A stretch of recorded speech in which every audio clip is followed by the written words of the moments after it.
Milemarker 87, why did 5 cars stop that night? On the night of November 14, 2019, a thin mist rose from the asphalt of State Route 9 as it cut through the flat farmland of Hollow County. The temperature hovered just below freezing, a light drizzle slicked the road, and a soft fog limited visibility to a few hundred meters. At 9:47 p.m., a 32-year-old woman named Sarah Mendez called her boyfriend from behind the wheel of her silver Honda Civic. She told him she was approaching mile marker 85, that the road was quiet, and that she would be home within 20 minutes. That was the last anyone heard from her.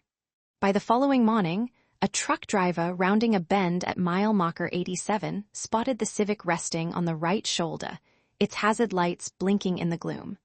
The driver's door was ajar, the seatbelt still fastened, but the car was empty. Sarah's purse, a small leather satchel she always kept on the passenger seat, was gone. Her mobile phone, which had been charging via a cable plugged into the cigarette lighter, was missing. There were no obvious signs of a crash, no skid marks leading into the ditch, no broken glass on the pavement. The only clue was a faint scent of perfume that lingered inside the car, a scent Sarah's sister later identified as her favorite lavender vanilla fragrance. Deputy Marcus Weaver of the Hollow County Sheriff's Office was the first law enforcement officer on scene.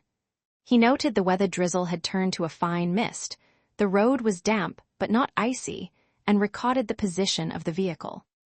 The Honda's odometer reads 73,842 miles, matching the mileage Sarah's boyfriend said she had reported earlier that evening. The fuel tank was 3/4 full, indicating she had not run out of gasoline. A forensic technician photographed the exterior, measured the distance from the road to the car, and flagged a set of faint tire tracks that led away from the shoulder into a field of tall grass. In the days that followed, investigators conducted a systematic review of the stretch of highway between mile markers 84 and 89. They obtained footage from 2 traffic cameras positioned at the nearest intersections, but both cameras were pointed away from the road Sarah had been traveling, capturing only the occasional passing truck. No license plates were recorded. However, the investigation soon revealed a striking fact. 5 separate vehicles had stopped at or near mile marker 87 that night. Each driver, when later interviewed, gave a slightly different account, and each account added a layer of intrigue to the case. The first to stop was a red pickup truck driven by a 45-year-old farmer named Dale Higginbotham.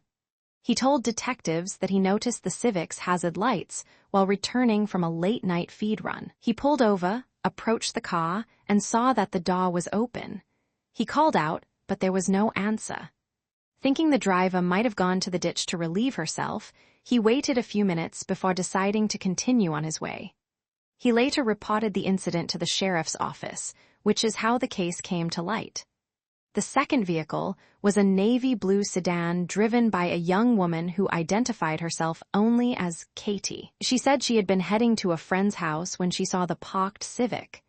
She slowed, considered stopping, but then saw a figure standing near the driver's side door. She described the figure as a tall man wearing a dark jacket, but she could not see his face because of the fog.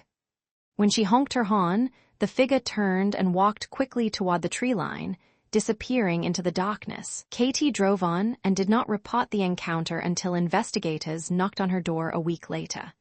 The third vehicle was an older model SUV driven by a retired schoolteacher, Harold Finch. He said he stopped because he thought the driver might need assistance. He approached the car and saw that the interior was empty. As he turned back to his own vehicle, he heard a sound like a door slamming, though the Civic's door was already open. He also noticed a faint flashlight beam flickering in the field adjacent to the road, but when he shone his own flashlight in that direction, the light vanished. Finch stayed for about 10 minutes, then left. The fourth was a white delivery van driven by a 30-year-old courier named Louis Ortiz. He told detectives he had been making a delivery to a farm about a mile away when he saw the parked car. He pulled over and saw 2 people standing beside the Civic. One of them, a woman he could not identify, appeared to be trying to open the rear door. The other, a man in a hoodie, gestured toward the woods and then both ran off. Ortiz waited until the pair was out of sight, then drove away. He later recalled that the man's voice sounded angry, like he was arguing. The fifth vehicle was a motorcycle ridden by a 22-year-old college student, Tyler Brennan. He said he stopped because he thought the car might be stalled. As he crouched to check the engine, he heard a rustling in the tall grass and saw a flashlight beam sweep across the field. He shouted, "Is anyone there?" and received no reply. He also noticed a second set of tire tracks, wider than those left by the Civic, leading from the road into the grass. He reported this to investigators after seeing a news article about the missing woman.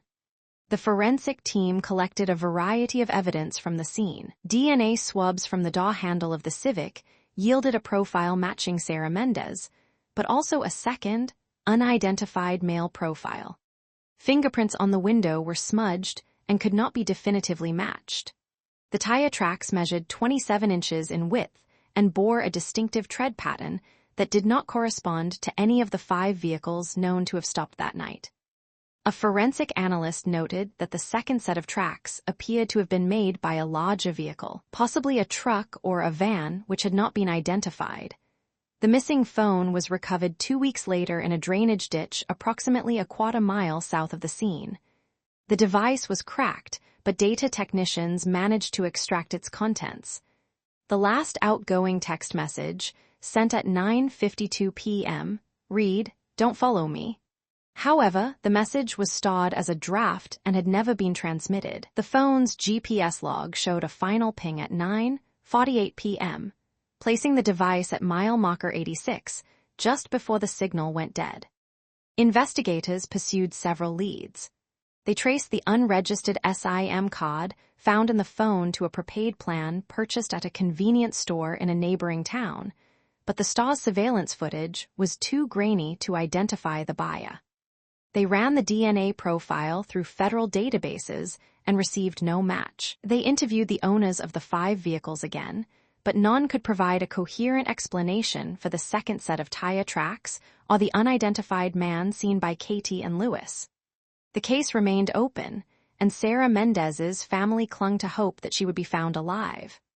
Months turned into years, and the investigation stalled. In 2022, a cold case review reopened the file, focusing on the 5 vehicles that had stopped that night. Detectives re-examined the testimonies, noting subtle inconsistencies. The timing of each stop, the direction of the flashlight beam, the exact description of the man in the hoodie. They also discovered that a similar incident had occurred 2 years earlier, 30 miles north on the same highway, where a motorist reported a parked car with its doors open and a man fleeing into the woods. That case, too, remained unsolved. Today, the stretch of State Route 9 near mile marker 87 is quiet, the fog still rolling in on cold November evenings. The Honda Civic was returned to Sarah's family, its interior cleaned, its trunk emptied. The unanswered questions linger. Why did 5 separate drivers feel compelled to stop on that deserted road? Was there a single culprit, or were there multiple actors? Did the unidentified man in the hoodie act alone, or was he part of a larger network? And the most haunting question of all, what really happened to Sarah Mendez in the minutes between her last phone call and the moment the first driver found her car empty? The investigation continues, and the silence of mile marker 87 still waits for the truth.